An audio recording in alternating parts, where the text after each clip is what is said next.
정기적으로 드리는 제사와 절기 중에는 매일 드리는 번제와 또 안식일 제사 그리고 매월 초에 드리는 초하루 제사가 있었습니다.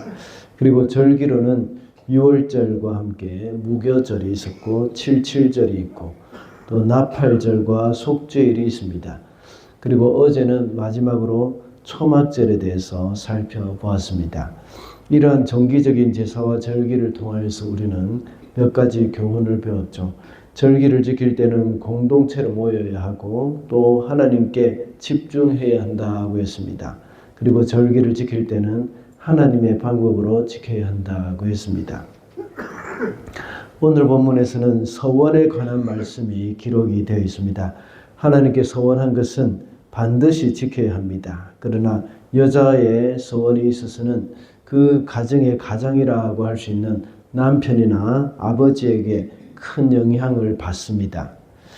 그래서 과부나 이혼한 여자를 제외하고 미성년 딸이나 아내의 서원을 아버지나 남편이 허락하지 않으면 무효가 된다고 했습니다.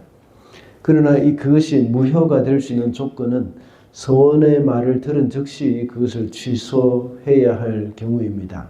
취소할 경우이죠. 시간이 지난 후에 그것을 무효화시키면 그것은 남편이나 아버지가 그 대가를 죄를 담당해야 합니다.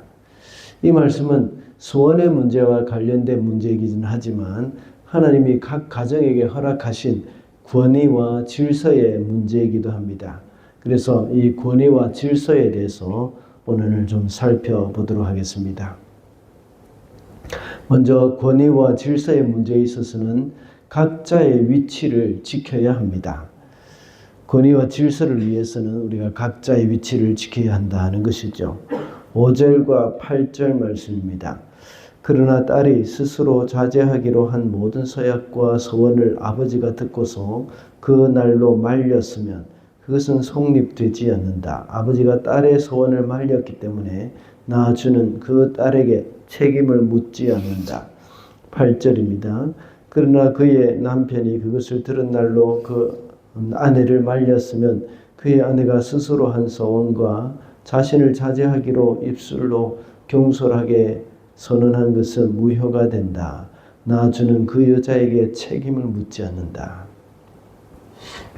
딸이 하나님 앞에 서원한 것에 대해서 아버지가 듣고서 그날 바로 그 서원을 취소시킨다면 딸에게는 책임이 없습니다.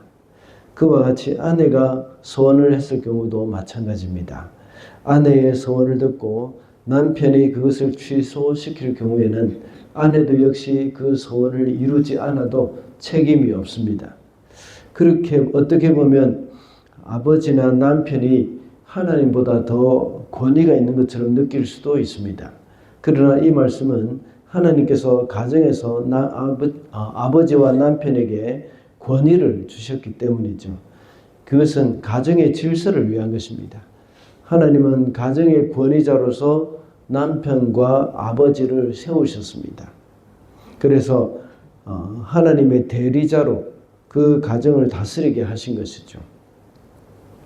때로는 아버지의 생각과 행동이 마음에 들지 않을 수도 있습니다. 특히 사춘기의 아이들은 아버지의 권위를 무시하는 경향이 많습니다. 그러나 아버지 또는 남편의 권위를 하나님이 주셨다는 것을 인정을 해야 합니다.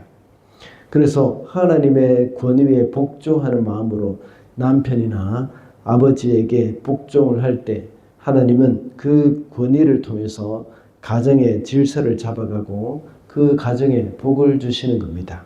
이것이 바로 자녀나 아내가 자신의 위치를 잘 지켜가는 길이라고 할 수가 있습니다. 또한 남편이나 아버지도 역시 자신의 위치를 잘 지켜야 하죠.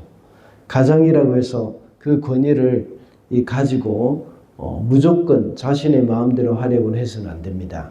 가장은 철저하게 하나님께 순복하는 마음으로 가정을 이끌어 가야 합니다. 아버지나 가장이 먼저 하나님의 말씀에 순종을 해야 그 가장의 권위가 생기는 겁니다.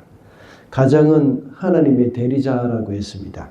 그렇다면 하나님의 말씀을 가르치는 일에 힘을 써야 하고 가정의 신앙적인 부분에 있어서 책임을 져야 합니다.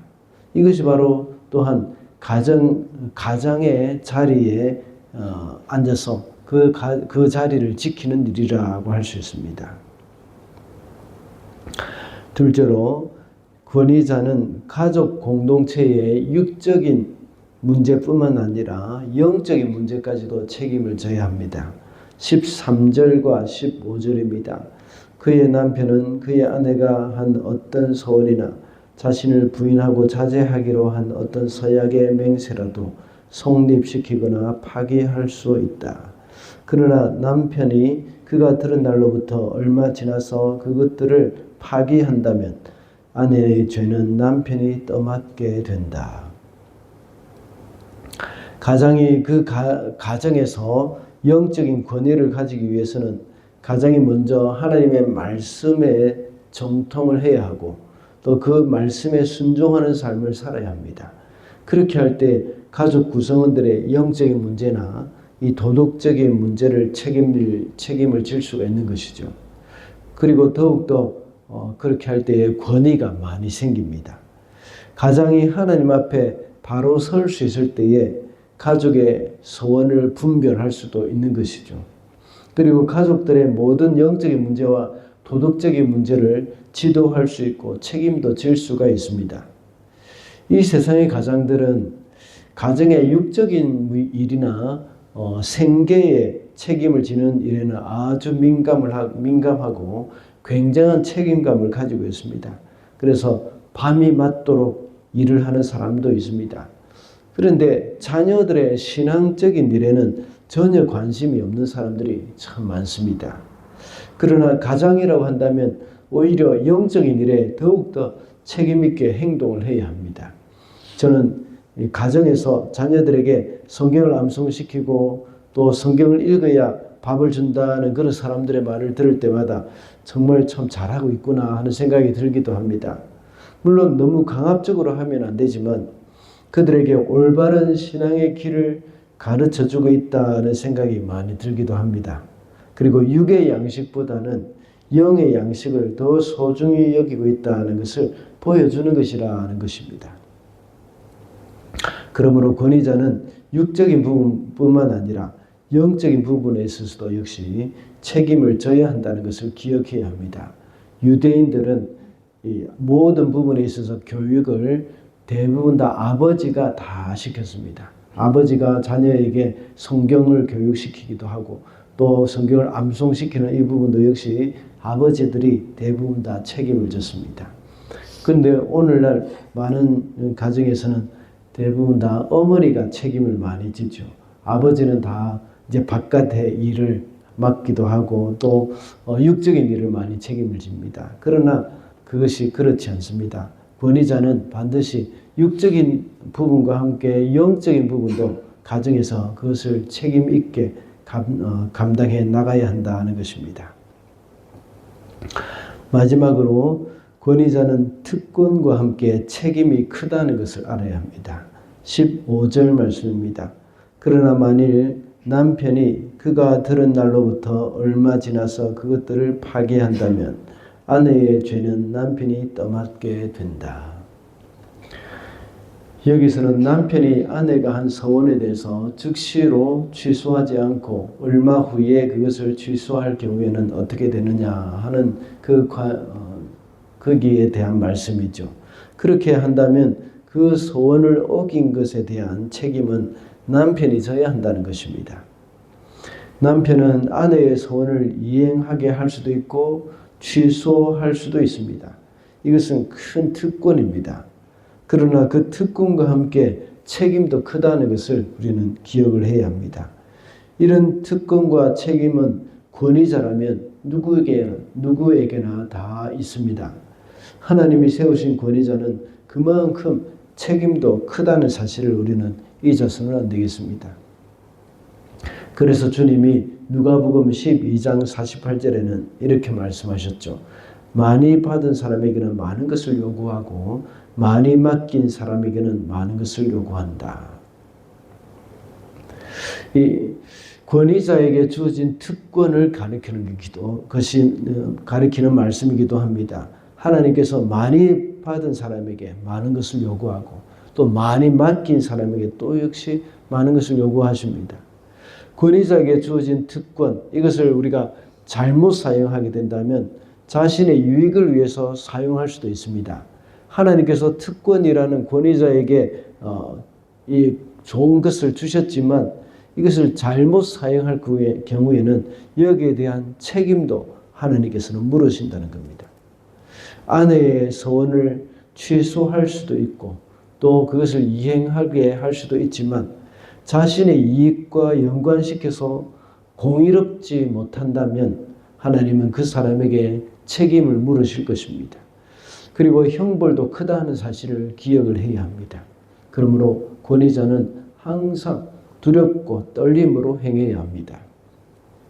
자신에게 주어진 특권을 남용하여서 자신의 욕구를 채우거나 자신의 욕심을 채워 나간다면 자신의 특권을, 기득권을 위해서 잘못 사용하는 것이죠. 그렇게 사용한다면 공동체에서도 역시 큰 해가 될 뿐만 아니라 자기 스스로에게도 역시 파멸의 길이 될 것이기 때문입니다. 그러므로 권위자는 특권과 함께 책임도 크다는 사실을 우리는 기억을 해야 하겠습니다. 오늘은 하나님께 서원하는 일과 관련해서 권위와 질서의 문제에 대해서 살펴보았습니다. 권위와 질서를 위해서는 각자 자신의 위치를 잘 지켜야 한다고 했습니다. 또한 권위자는 공동체의 육적인 부분뿐만 아니라 영적인 문제까지도 책임을 져야 한다고 했습니다. 그리고 권위자는 특권과 함께 책임도 크다고 했습니다. 가정의 공동체뿐만 아니라 교회 공동체 안에서도 역시 권위와 질서에 있어서 좋은 본이 되도록 힘을 써야 하겠습니다.